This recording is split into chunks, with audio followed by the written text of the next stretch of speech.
Great, right, thanks very much. My name, I would like to say thank you very much to everybody for inviting me and also for making me feel so welcome here in Iceland. Thanks indeed.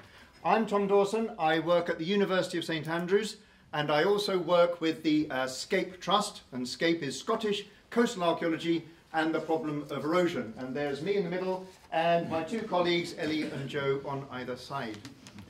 At the moment, we're running a project called Scotland's Coastal Heritage at Risk Project, or SHARP. And if you want to Twitter us or anything, there you go, @CoastArc, and we have a Facebook page there. And we do use social media an awful lot in order to try and get across the idea, the problems that we have at the coast, and so that we can involve communities all over the place. Now, coastal erosion is something that has been happening for many, many years in Scotland. This is my home village of Crail over on the east coast of Scotland. But to give you an idea of how things can change and how rapidly this change can happen, I'm going to start over in the Western Isles on the island of Balasha. And here we see a photograph that was taken in 1946 with the coastline marked on in purple. And this mound here had some eroding material in it. There were human remains, there were buildings, and there were bits of pottery and stuff like this. An evaluation was done because there was a worry about the archaeology. That was done in the 1980s, the late 1980s. But as you can see, 1992, in fact, very little had changed in the 45 years. So although we as archaeologists were worried, in fact, it didn't look like there was too much of a problem until 2005, when there was a very low pressure. The low pressure meant that the sea level rose up a bit. This was combined with a spring tide, so that meant that the tides were higher anyway, and hurricane-force winds, which started out in the Atlantic, which meant that the waves were able to build up in height as they came towards the land, and the wind was blowing directly in this direction. The result was this. Between here and here is 50 meters, and that 50 meters was lost in one single night. Let's go up to Featherland. We're now up in Shetland, up at the very top. Here is a fishing station. We've just seen lots of film of fishing stations. This is a Shetland one. This is from 1822. You can see the little buildings, very similar to what you have here in Iceland. This is a photograph from the 1890s. The buildings have changed slightly. They're slightly better built. And here we see some of the fishing paraphernalia. There are actually two bays at Featherland, so I've shown you both the bays there. And we have done a laser scan survey of this area. And I think John Maneely from Queen's University gets the prize for being the most courageous laser scanner I've seen. That cliff is about 100 meters high. And here we see the topographic model. This is a 3D model in 2D, but this is a 3D model of the two bays. Here are the two bays, and the black rectangles are buildings. This is the normal high water mark. But if we were to add 1 meter to that, this happens. If we add 2 meters, this happens. A 3 meter surge and a 3 meter storm surge is not that unusual. This is what happens.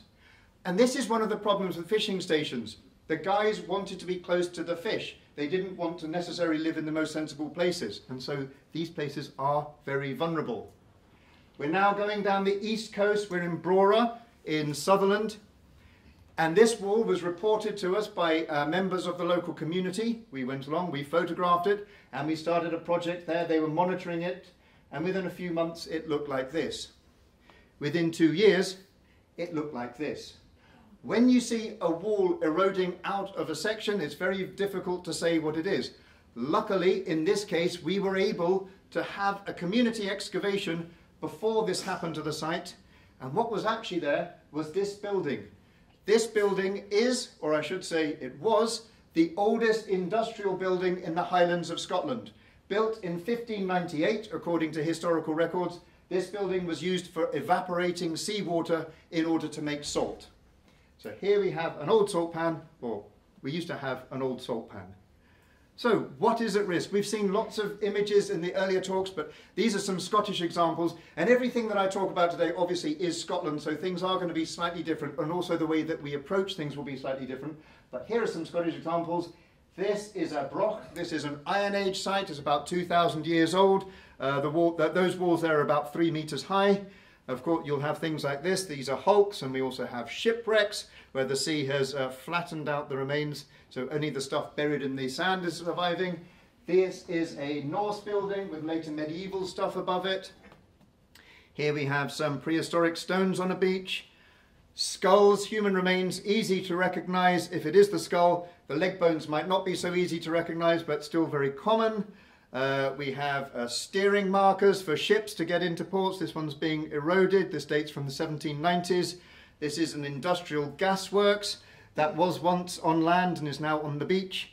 And this Second World War, because we go right up to the Second World War and later with some of our remains, this bunker was completely covered with sand. Everyone had forgotten about it. They put a golf course on the top of it, and now it has been eroded out from the edge. All of these things have one thing in common, and that is we need to act quickly, or else we're going to get wet feet like Emily there. So, we're not alone, all of us in Scotland, you in Iceland, we're not alone. There's a lot of people getting concerned about cultural heritage at risk, and you'll recognise some of these names here. Narbo, I know, and Gear have been working in Iceland. But we also have possibly the Polar Archaeology Network are working here in Iceland as well. We have the National Park Service over in America. And the Union of Concerned Scientists have recently made a publication where they've shown a number of US sites which are threatened by climate change. And they have also brought out a statement recently called the Picantico Statement, where they are asking people to get together to talk about heritage at risk from climate change. But as archaeologists, if we wish to protect a site, normally what we will do is we will turn to legislation. That's about as useful as our King Canute. I'm afraid it's not going to work if the sea is coming in. So what we have to do is we need to work with coastal managers. And a coastal manager, in general, will have three options. One will be to defend the line. The second will be managed retreat. And the third is no active intervention. Which used to be called do nothing, but do nothing sounds a little bit negative. Now the difference between managed retreat and no active intervention is with managed retreat you are actually watching what is happening and recording what is happening as the coast edge disappears. With no active intervention you don't really do anything. And that actually is the default position with many eroding sites. We don't actively do anything at all, and so they disappear. Let's start off with the first one, however, defending the line. We're now going down to St Andrews. This is where I work. And here we have the castle, and this is an iconic view of St Andrews Castle. This photograph has been taken by thousands of tourists, but there is something slightly strange here. If we look at this engraving from a couple of hundred years ago, you can see that there are stones and masonry down on the beach, and if we look at this engraving, we can also see that the cliff is exposed there. And even in this photograph from the 1850s, again, you can still see the cliff. So if we compare that with the view today, what you're actually looking at, everything from here to here, is a Victorian coastal defence. This is one of the first times that a historic monument was defended because of its, was defended by a seawall against coastal erosion. This happened over 100 years ago and has actually become now part of the fabric of the building. So there is always a place for sensible coastal defences, but sometimes coastal defences are designed in such a way that they are not going to work. So if you make a small little concrete step like this, the sea is probably going to come over the top and is not going to be effective. This defence will certainly work against the sea, and if you are an aficionado of your coastal defences like I am, you'll recognise this immediately as being Skara Brae. This is the Neolithic site up in Orkney, a World Heritage Site. This is a very effective defence, but it has to be borne in mind that as the sea hits the defence, it will come round the side and can cause erosion on the edges. So you need to be sure of what it is that's on the side of your defence before you put one up. And secondly, with coastal defences, they do need maintenance because the sea will start to erode the edges of them, and so you do need to be able to repair them. But if you do this, coastal defence in some cases is always a good option.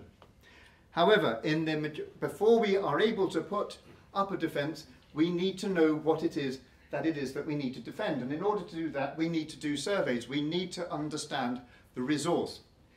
And in Scotland, for over 100 years, the Royal Commission on the Ancient and Historical Monuments of Scotland has been undertaking survey, recording all of our monuments. And they hold a large database. However, they are not the only people with a database. We also have the National Trust for Scotland that employs archaeologists. They're a large landowner and they have their database too. We also have the Forestry Commission for Scotland, one of the largest landowners in Scotland. They employ archaeologists. They have a database. and they're all collecting slightly different information, but it's information about the resource, but they need to keep other information which they need specifically for their management purposes.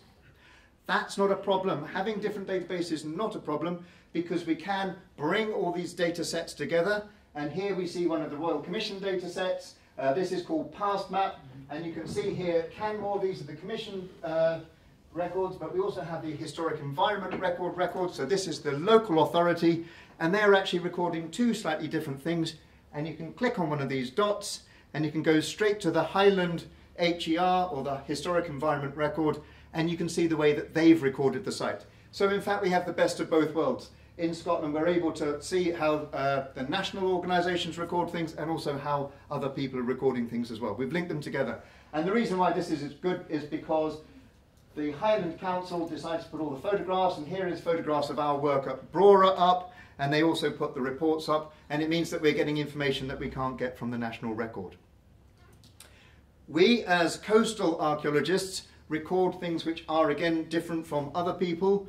And we have been doing a series of surveys with Historic Scotland, which is a government agency, and Historic Scotland has been a key leader and a key motivator of all the work that has been going on around the coast of Scotland, recording stuff that is in danger.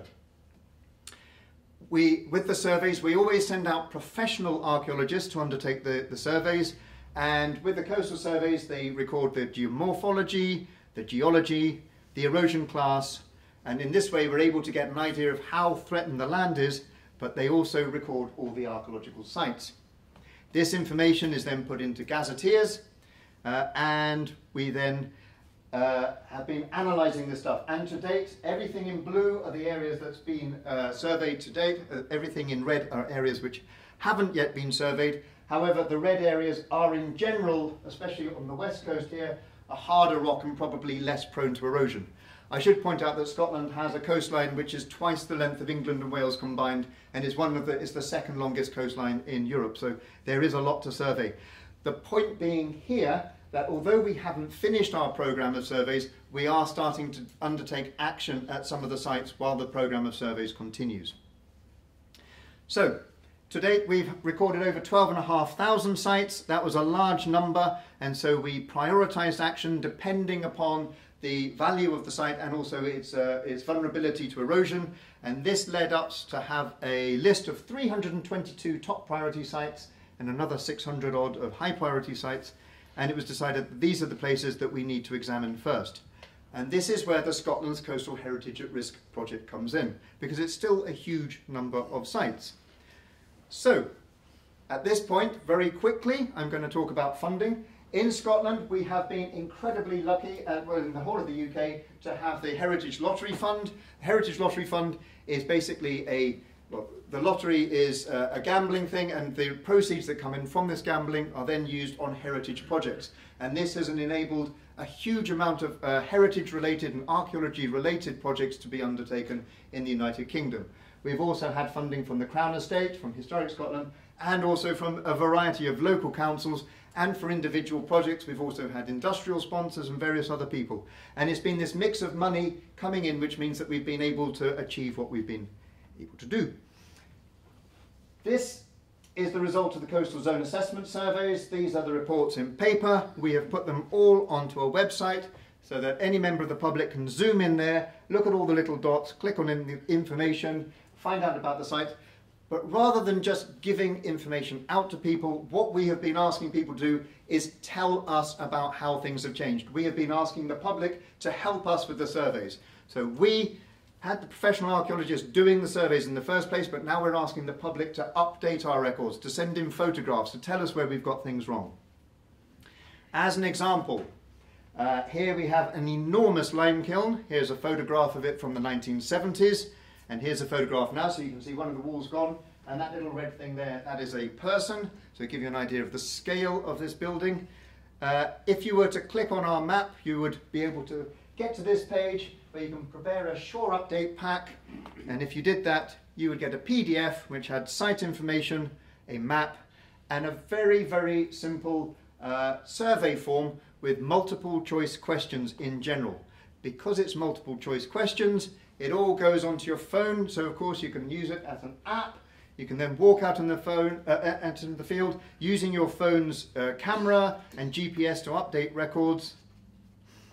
And because quite often you're going to places where there's no Wi-Fi or whatever, you can download the information in advance. So it's all stored on your phone. You can then navigate yourself to the site using the little man, because you'll always have a GPS hopefully, and then you can go and send us the information when you get back home. Once you send us the information, we check this, we append it to the data, and we also put up all the photographs that you've sent in. And in this way, we are building up a record of the state of the eroding archaeology in Scotland.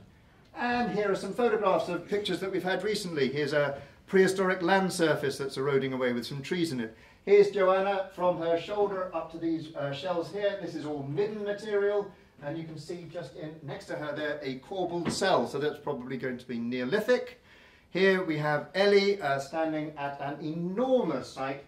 The wall goes from there to there. That is all one wall of the building, and the site just carries on. And here we have, this is really exciting, this was found by a group over in Balashire in the West Niles. Here, up there, that is basketry. This is actually a Bronze Age basket. It's probably about 4,500 to 5,000 years old, containing little pieces of quartz. That was recorded. Somebody took the GPS coordinates, told the archaeologist. When the archaeologist came up 2 days later to go and excavate it, it was covered with sand again, by over 1/2 metre of sand, because the things change very quickly. However, because the volunteers had taken the GPS coordinates, we were able to relocate it and lift that basket. And here, this skeleton, all that was seen by one of the local volunteers on Sandy in Orkney was the back of the head here. However, they were able to recognise that as a human child, that's a 12-year-old child, and this excavation was done a couple of months ago. Right, so going back to Balashire, the area where the basket is, what I'm going to do for the last few minutes that I have, and I better just see how many few minutes I have, I'm going to run through quickly some of our projects. And at Balashire we did an excavation project. Now I know that in Iceland possibly volunteers aren't going to be able to do this, but I'm going to show you this as an example anyway, just to show you how we've been doing it in Scotland.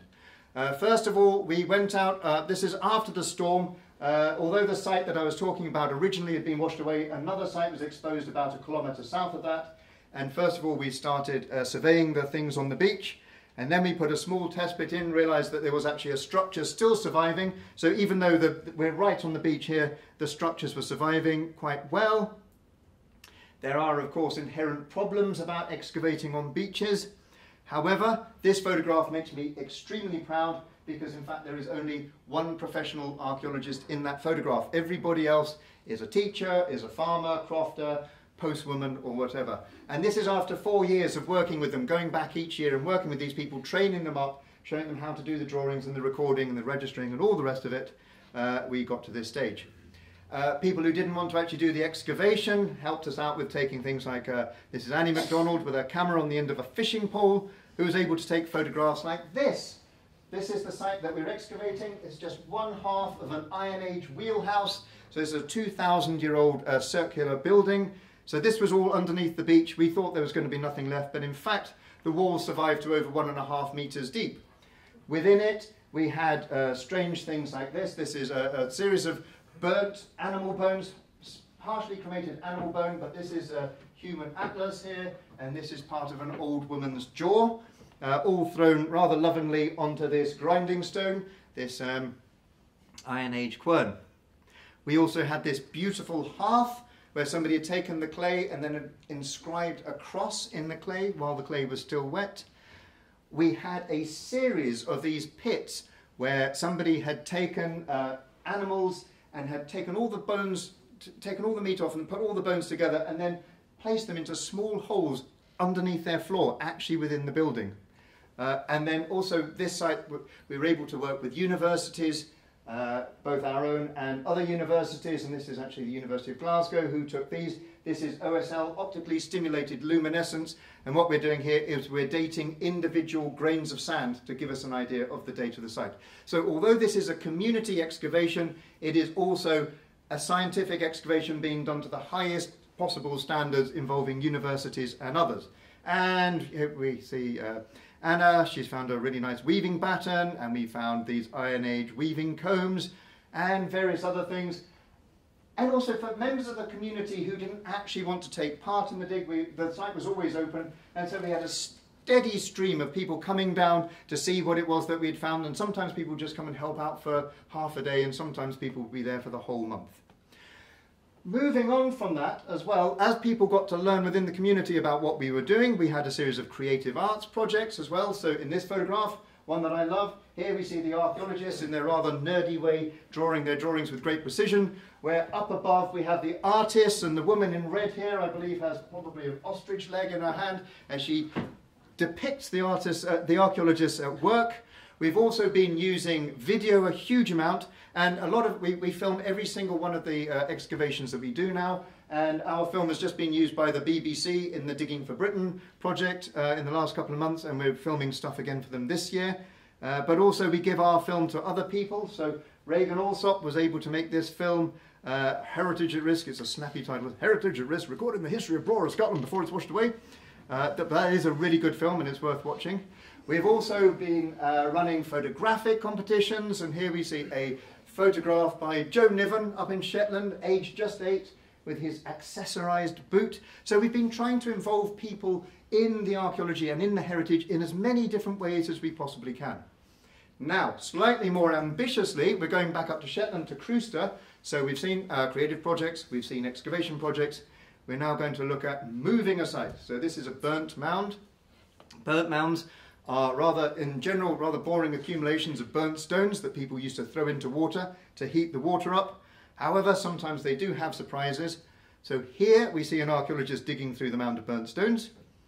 And here she's found some Bronze Age pottery. In general, these are about 4,000 or 5,000 years old. The excavation, we were able to bring in members of the community, and what we revealed was a series of structures within the burnt mound, including a passageway. So here, this is where the stones were heated up, a passageway down to a tank. This was filled up with water, and this is where the water was heated up by the hot stones, and there's the tank again. And here's a reconstruction of what it may have looked like in use. So, what the local group wanted to do there, because the site was on the beach, it had been excavated, it had been recorded, and it was being destroyed, so they didn't want to leave it there after the excavation. They wanted to move it to their heritage centre. So we recorded the whole site using an EDM, we marked it all out, and because originally the structures were within a mound, we needed a mound to hold the stonework up. The stoneworks, the buildings weren't freestanding, so we had to either make a burnt mound, or, and this was probably a foolish mistake on my part, we could use a local hill next to the Heritage Centre and drill a hole into the hill. So we went for the latter choice. And here we are marking out the shape. Because it's Bronze Age, they don't have nice rectangles or anything. It's all squiggly. We marked it all out. And then a master piece of drilling and breaking out by the machine there was able, as you can see, to follow our yellow lines quite perfectly. We were able to make the shape of our building.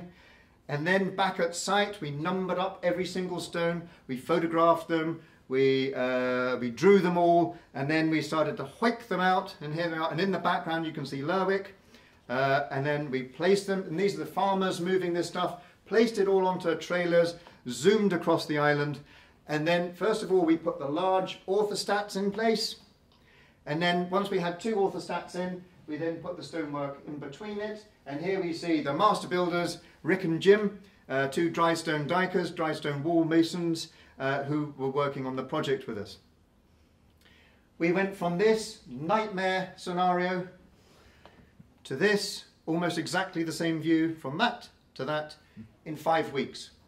5 weeks. That's all it took. Not only did we manage to reconstruct the whole building, and here it is next to the Heritage Centre on Bressa, we were able to put in interpretation so that people could understand both what it was that we'd moved and why we'd moved it, and talk about the bigger picture about climate change and sites at risk from erosion. But also all that stone that we drilled out from the hole, we were able to make a replica. And in this replica we undertook experimental archaeology projects. So here's our hearth cell, here's our passageway, here is our tank, and here is a hippie dressed up as a Bronze Age person, and he is heating up the stones, which he then rolls down, and indeed we were able to prove that you can boil water by throwing it into that. Well, one of the theories is that these things were used for cooking meat, but it's always...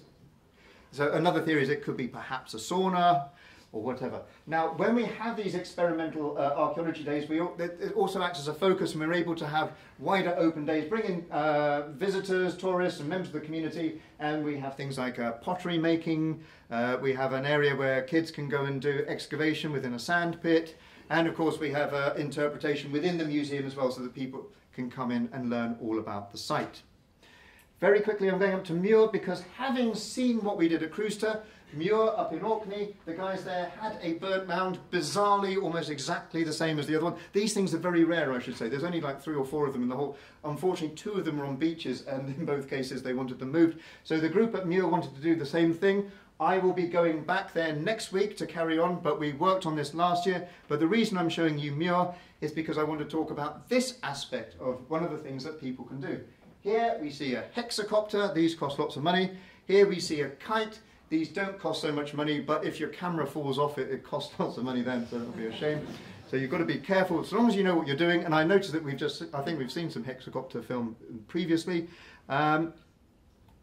What you can do is, once you get a series of photographs, aerial photographs, you can use either open source and free software like 123D Catch, or you can use something like Photoscan, and you can then stitch all the photographs together by that what happens is the software finds common points, and then it starts to make a 3D model, which it then textures and starts to make a 3D model, which can then have colour added to it. And here we see our site over in Crewster with our tank and various cells, and also a well just here.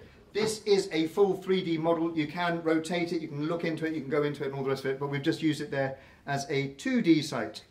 And I want to go into a little bit more detail about that by using as an example New Shot on the River Clyde. Here we see a burnt schooner. I'll come and talk to me later. This is a great story about the New Shot schooners. And here, this boat here, this is fantastic. Keep that one in your mind, because that is a very, very special vessel. And at New Shot, we've been working with a group there near Glasgow, and we've been recording a series of mud punts and other vessels. And here we're teaching them regular recording, offset measurements, using planning frames, using levels and all the rest of it. And we've been recording all of the boats. But again, we had the old hexacopter over, we made a 3D model. And if you look at that concentration of vessels down at the bottom, as we zoom in, and this just shows you how good the resolution can be from these 3D models. This is the boat that I was talking about. It appears to be the oldest surviving diving bell barge that exists in the world. It dates to about the 1850s. Divers used to go down to check the obstructions on the bottom of the River Clyde by being lowered down from this winch here, straight down that little hole there, with the big bell helmets on, and go down and check the River Clyde. Absolutely fantastic. With these 3D models though, because they are 3D, we've been using them also to assess coastal erosion. So here we can see a plan view, but of course you can look at that in section as well. And I should say that all of these, a great big thank you to Eddie Martin, who's been doing all the hexacopter work. This is a lighthouse building site. There's a lighthouse that we have out in Morocco in the Firth of Forth. And that you can see some marks. You can't see them too well, but there's some marks just in there where they were working out they were cutting the stones, and they were using that as a template. And then they had a little railway which was taking across to the quay, and Eddie has used that, and he has done something which all archaeologists will love. They will recognize this. So although an archaeologist might not be able to fully understand what's going on there, they can certainly understand what's going on here. And you can see here, here's the railway. And you can see the various templates and stuff. So, using these hexacopters, using these kites, and making these 3D models is a very, very useful thing to be done. I am now going to finish. I haven't had my 5 minutes warning yet, but I'm going to finish with the Weems Caves, very close to where I live. This is a project very close to my heart. We just finished on site for the second time 2 weeks ago. But when everybody from the Cultural Heritage Agency came over, I took them, we all visited together these sites. There are 6 caves, 1, 2, 3, and there's also a castle just here. Now these caves contain some remarkable Pictish carvings. These date to between the 6th and the 8th century, and they have fish and they have various other things, but there are a lot of them. It's the largest concentration of Pictish carvings, I can say, in the world. But of course the Picts were only in Scotland, so that's the largest concentration in the world. They happen to be in Weems. But we also have graffiti from the 1860s and later. We have prehistoric marks, which in some cases are also Christian crosses. And the one on the right there is this guy. This is possibly, or this is claimed to be, a Viking boat. Okay? Carved on the wall of a cave. The caves are threatened both by erosion, but also by other climatic events such as landslips, which are caused by the increased precipitation we've been having, and so they are very vulnerable. So what we've been doing is trying to record these as best we can. We've been using a DGPS, and with this project we've been working with the York Archaeological Trust. We've been using, but this project has very much come from the local community. It was the local community who wanted this done, and they have helped us to plan every stage of this project. So working together, DGPS survey, the old hexacopter, and this guy. This is a Faro laser scanner. This is taking about 1 million points a second, firing a laser beam and then recording the position, and it is making a point cloud. And when you combine all of that data together, you end up with this. This again is a 3D model. You can rotate it, you can go into anything that you like. There it is with the colour on it just there. Okay, we're able to then go in and extract little bits of detail. So this is one of the caves that we went in, and for the first time we're actually able to see where all the passageways go and how the passageways link up with each other. But we've also been using laser scanners to record the carvings themselves. And here we have an image of the court cave, and if you look up here you can see what is meant to be Thor with his hammer and a goat, apparently a goat next to him. I can show you other pictures of that later. We've also been recording the carvings using structured light scanning, and we've also been using RTI, or reflectance transformation imaging. And reflectance transformation imaging is fantastic. What happens is, and the reason I want to emphasize this one is because it's something that any of you can do. What happens is you put your camera onto a tripod, the camera remains stationary, and you then take a light source, and as long as the camera doesn't move, you just keep moving the light into different positions, 1, 2, 3, 4, 1, 2, 3, 4. You take a series of photographs as if you're going down around the clock, 4 in each position on the clock. So you'll end up with 50 odd photographs, and then free and open source software which you can get from these guys here. So all you need to remember is RTI, CHI. Get the software from those guys, and then it will stitch the images together, and it makes this. And I'm just going to hopefully be able to show you this. Here we have that carving of the boat, and as I move my mouse around that green ball up there, hopefully you can see it's as if I am actually shining a torch on the carving. Okay, and you can zoom in and you can start to actually see the different details on the way that they've actually made the carving. If you want to see more of that, come and see me afterwards. And here we see members of the community themselves doing the RTI. So this was just a couple of weeks ago. Everyone was out there doing the RTI. We've put all of that information together onto a website.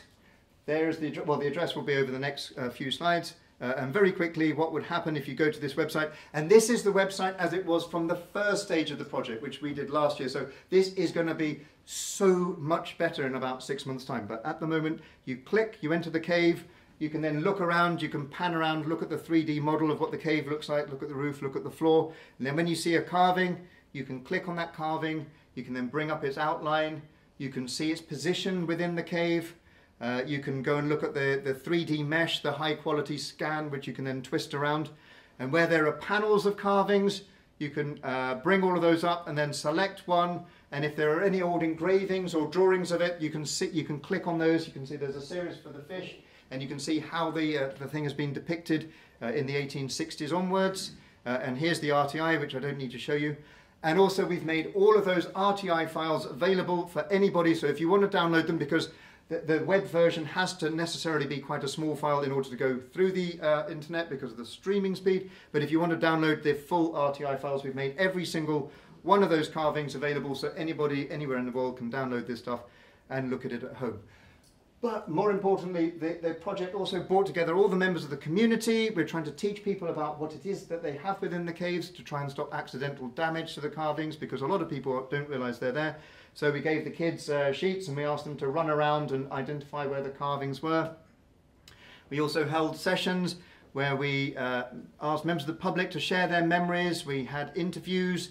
where we got people to discuss how the coast had changed, and we put some of these interviews on the website, and more of these are going up all the time. We also asked people to bring in photographs to show us how things had changed. And we also recorded their memories, oral history project, and here are people sharing their photographs. And it does show us that, in fact, coastal erosion has been happening for a long time, and we've seen similar photographs earlier today. Not such a great one. And what has been very good about this is the local community has been able to involve their local MSP, David Torrance, and David was able to get Fiona Hislop, our Culture Secretary for Culture and External, our Cabinet Secretary for Culture and External Affairs, to come down, and she is now bringing a number of parties together, including members of the local community, Historic Scotland, Fife Council and others, to get together to try to work out a plan, to try to work out a way of preserving these caves before they are lost forever. So, to round up, thank you very much for having me here. What I've tried to show you is the ways that we've been working in Scotland. We're trying to involve people in as many different creative ways as we can. Anything which gets people out onto the coast to think about eroding heritage is always a positive thing. Thank you.